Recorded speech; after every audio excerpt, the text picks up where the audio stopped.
ओ बाजे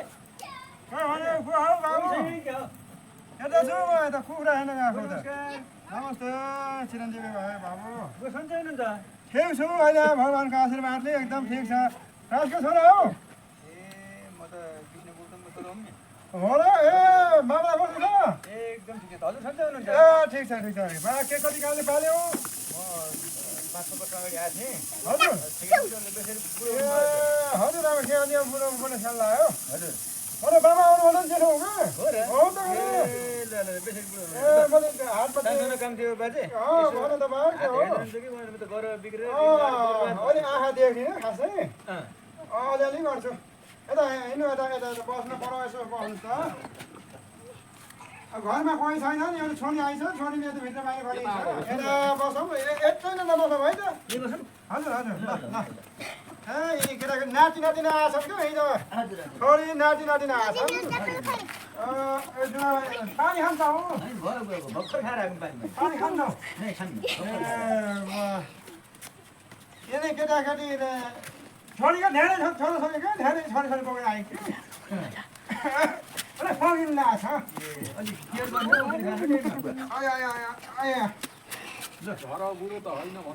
अब के गर्नुपर्छ अब के गर्ने थोरै थोरै यसो आफ्नो मन लागेको आउने मान्छे आइन्छ अलिअलि भेटिराख्ने चामल देखाऊ यसो नारायण नारायण नारायण फरक लिएर आऊ फरक लिएर आऊ यो चाहिँदैन कहीँ भन्यो भन्छ केही कारण गऱ्यो एउटा ठाल ल्याइदेऊ बा ठाल ल्याइदेऊ त बा दुःख ठाल ल्याइदिनु यसो हेरिदिनु पर्नु बुढो मलाई घरमा काम भएको बाबु ल ल ठिक छ एउटा ठाल ल्याउनु भयो अस्ति त हामी साथमा लगाएर मात्रै देख्छु न अब देख्दिनँ भेट्ने ल ल ठिक छ भेटेँ ठिक छ अब खुल्ला छैन क्या तपाईँ क्युआर हो हुन्छ हुन्छ म ल ल ल अनि चामलको गेरो अलिक सानो भयो कि राख्नु छ ल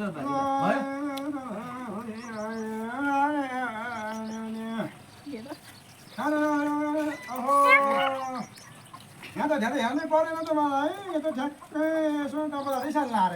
हो र अब यसको के गर्नु पर्यो त यसो खराले खुवाउदिन्छु मैले चाहिँ यसो धजा सजा उठाइदिन्छु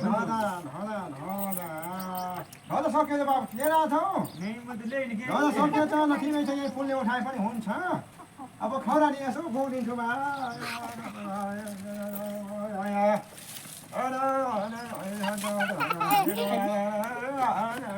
यो नातिनाले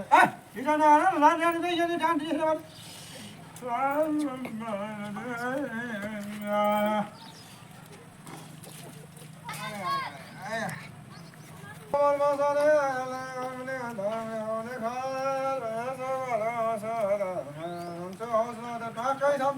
नातिलाई लोपरमा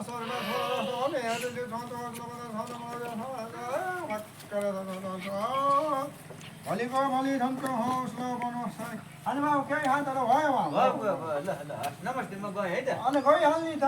सबै भएन भने भोलि फेरि भेटी लिएर आउनु बाबु हुन्छ हुन्छ है त हुन्छ ल नमस्ते गयो ल हस् हस् हस् ल ल ल